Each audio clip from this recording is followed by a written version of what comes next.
Have you ever held a secret in your hands? You know, an object that looks simple on the outside but holds this incredible hidden journey inside? Well, today we're unlocking the secret world of Japanese puzzle boxes. We're going to explore how these marvels of wood, wit, and frankly, a whole lot of patience are created. Okay, so take a look at this. It's a box. That's it. There's no visible lock, no hinges, no obvious way in at all. How would you even begin to open it? It's a question that has fascinated artisans and puzzle lovers for generations. And the answer isn't about force. It's about finding a secret path that someone else designed just for you. So what exactly is a puzzle box? Well, the simple definition is right there. It's a box you open with a series of non-obvious, hidden moves. But it's so much more than that.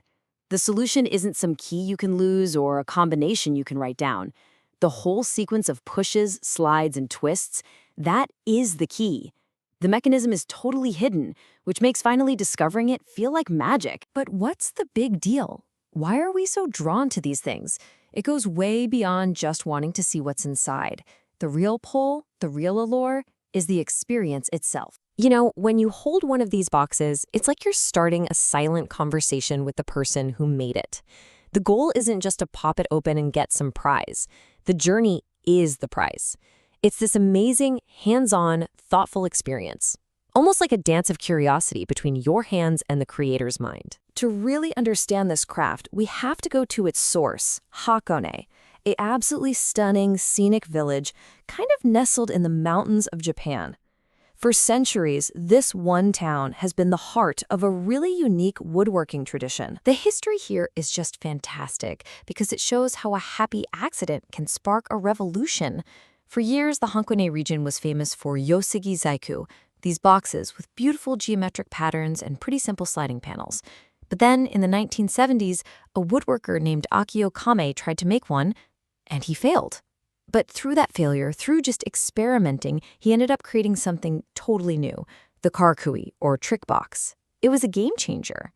By the late 90s, he'd gathered other amazing craftspeople to form the Karakuri Creation Group, all of them dedicated to innovating these incredible designs. So, who are the minds behind these ingenious, sometimes impossible creations? Well, it turns out there are a few different philosophies on how to get to mastery, from a collaborative Japanese group to a completely self-taught American artist. And you can see two really distinct approaches right here. In Japan, you've got the Karakuri Creation Group. They work as a collective, sharing ideas, resources, even wood. And they often start with a story or a feeling they want the box to have. Then, on the other side of the world, you have artists like Cajun Sound. He's a self-taught woodworker with a background in math who works completely alone. For him, inspiration often comes from a cool mechanism or a geometric pattern, and he just lets the design grow from there with rough sketches. And here it is, that moment of creation, right from the pioneer himself, Akio Kame.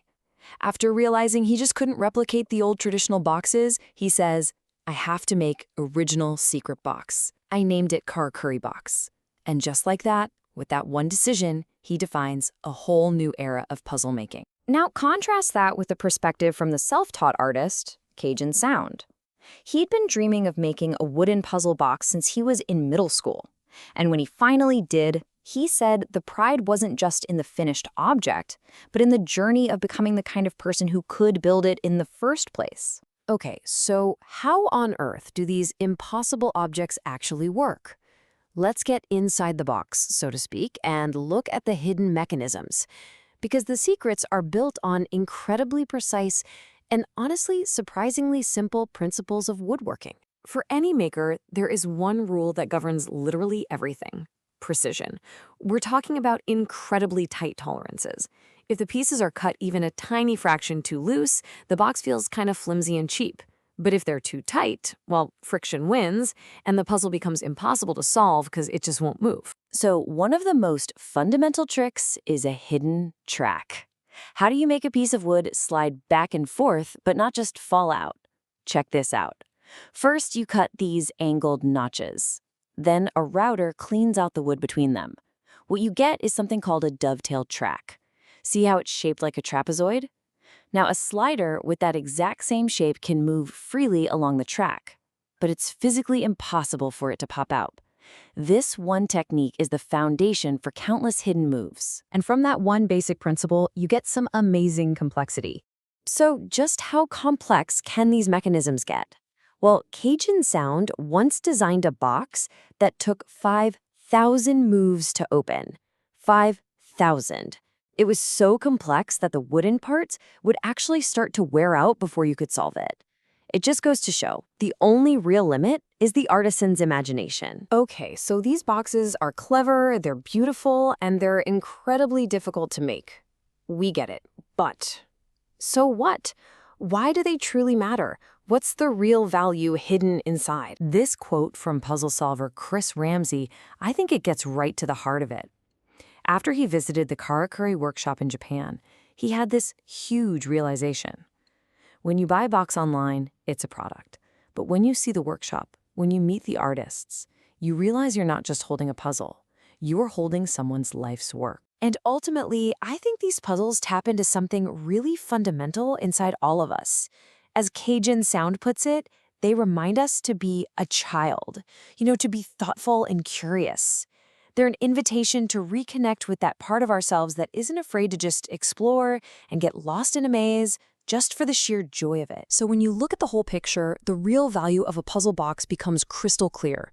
It's not just the wood or the complexity, it's the months of labor that go into a single design. It's the passion of these artisans who choose the difficult, interesting ideas over the easy ones. It's the humility of a shared craft, and a craft that supports a whole community.